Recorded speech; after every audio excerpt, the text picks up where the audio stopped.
Welcome back into the Saints game plan, everybody. Now, we've already talked a lot about the Saints, but right now it's time to get the Minnesota perspective in our media matchup with Larry Fitzgerald Sr.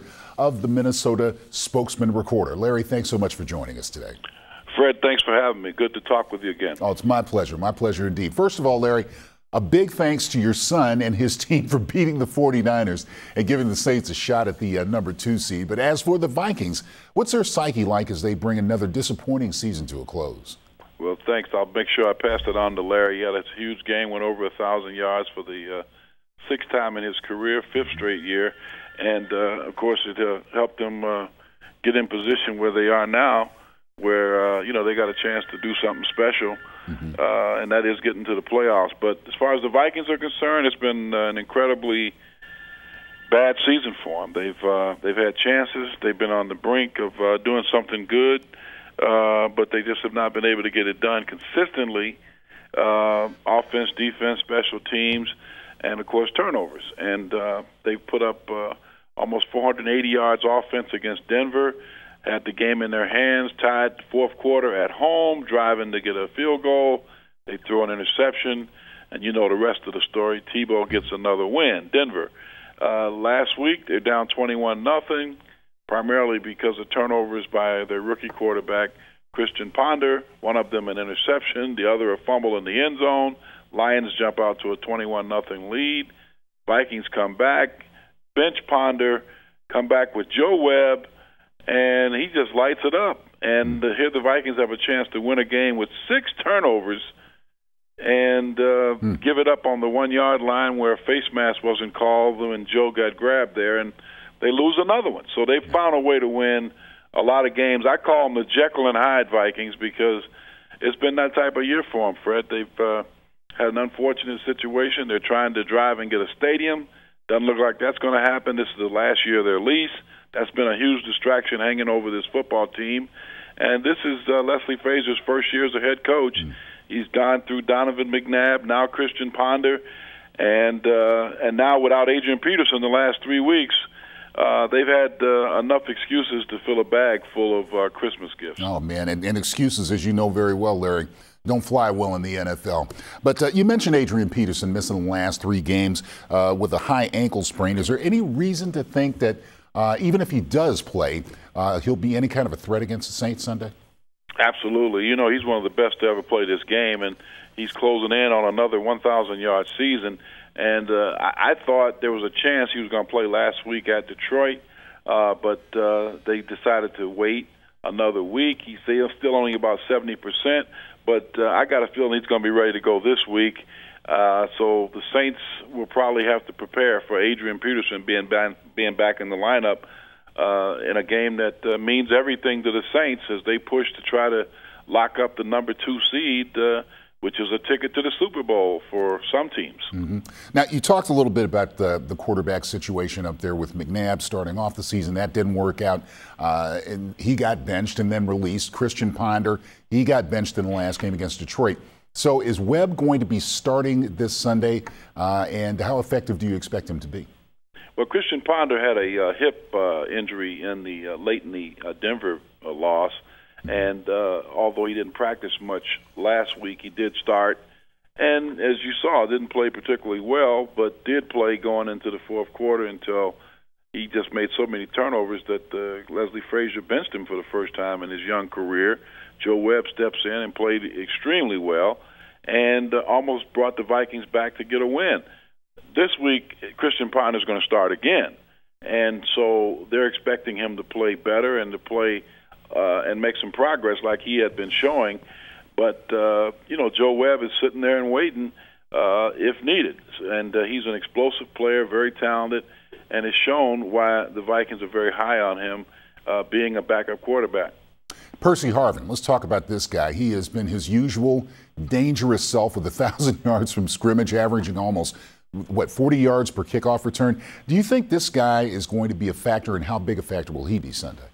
Well, he's been a huge factor for the Vikings the last few weeks. I mean, I just mentioned they're averaging over 450-plus yards total offense. And as you know, Fred, for all the years you've been covering the NFL, that's usually enough to win games. Right.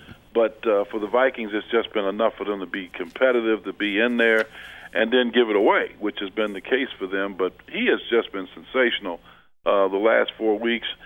He's really kicked it into high gear, particularly without Adrian Peterson in the lineup. They've really leaned on him and sort of made him their go-to guy, and he has stepped up. They have really utilized him big time, and he's one of the reasons why they've been able to hang in there the last few weeks. And you can count on getting a full dose of him again on Sunday because he loves to play at Metrodome. All right, now let's go on the other side of the ball for a little while, Larry. Defensively, the Vikings have had big trouble in a couple of categories, particularly on third downs. Is that where they're the most vulnerable? They just can't stop anybody, Fred. The third down has been one down that has really been a problem for them. The back end from the corners to the safety, it's chaotic back there. They haven't had an interception, I think, since Barack Obama's been president. It's just been incredible. I think 229 consecutive pass completions against that secondary, and no interceptions. It's just been incredible. And when you talk about Jared Allen with 17-plus sacks, I mean, he's heading for Michael Strahan's record. He's real close, within 5 or 6 there, and they just can't get turnovers on the back end. They've had some fumbles, but no interceptions, and quarterbacks are completing about 68% of their passes against that secondary, and that's right in Drew Brees' range because he's right about 72%. So it's going to be a good week, it looks, for the Saints to sharpen up that offensive attack, because I know last week they only scored 22, and they're usually in the 30s. Now, you mentioned Jared Allen just a moment ago, and his comments about New Orleans haven't gone over very well. I can tell you that right now. But if there's a reason that the Vikings are going to be able to catch a little lightning in the bottle and win this game Sunday against the Saints, what would that one reason be, Larry? That one reason would be that the Saints would come in big-headed and not see the Vikings for who they are. They're in the toughest division, I think, in the NFL, which is the NFC North. They just happen to be the worst team in the toughest division in the NFC North. And unfortunately for the Vikings, they're 2 years out of the playoffs. You remember what happened down in New Orleans when they went up and down the field against that Saint defense in a high-scoring game and kind of gave it away at the end. That's the way they've been playing this season. I just can't see the Saints not coming in here focused and determined to come in and get on top of this team and try to take the crowd out of the game and have them turn against them.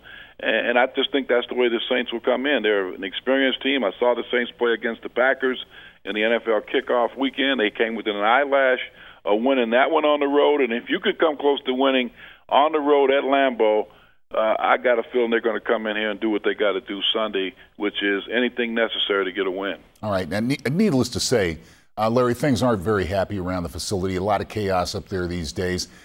What is Leslie Frazier doing to keep his guys motivated right now? Well, somehow he's been a magician from the standpoint of being able to talk to us, the media, about how he feels about his football team and the fact that he feels like they are still giving him their best shot. And unfortunately, they've had a lot of injuries. They have. That's been a part of it the last 5-6 games. Before that, it was a multitude of things. It was mistakes at critical times, blowing big leads, playing 30 minutes of football. You can fill a basket with all the things they've done. But, the last few weeks, they've been in them. They've been fighting. They just have made bad mistakes at bad times, and it's cost them huge. Remember, the Packers only beat them by 6, 33-27 at the Mall of America Field at Metrodome, and the Packers haven't lost to anybody. So they can give you a scare if you don't find a way to do what you got to do. But they have been playing as good as anybody in the NFL offensively when they're doing what they got to do. But the problem is they turn the ball over at a high rate, and that usually adds to another loss. All right. Now, you've already answered the $64,000 question, which is who's going to win this weekend. But if the Vikings are to win this game, would this clearly, in your mind, be the biggest win of the season for them? Absolutely. This would be huge. I mean, the Saints are a playoff team. They're 2 years, 3 years away from a Super Bowl championship. It'll be a little revenge, just a little bit, for what happened down in New Orleans when the Saints went on to win their first ever World Championship in that game that they lost in overtime. And it's not going to save anybody's job or something. They're going to clean house with players and things like that. Leslie Frazier's safe as far as his job is concerned because they're still paying Brad Childress. They got 2 more years to pay him. So he's going to be the head coach next year, come hell or high water, but there are a lot of players that won't be here. And so it's going to be one of those situations on Sunday. Get in there, fight, play hard, and try and get a win. That's what NFL players get paid to do. Isn't that funny? Brad Childress is good work if you can get it, right? That's right. All right, Larry Fitzgerald, Sr. of the Minnesota Spokesman-Recorder, thank you so much for your time, and good luck with your son out there the remainder of his season. And still to come on the Saints game plan, we're going to go by the numbers to tell you just how much things have changed for the Vikings since the last time they met the Saints.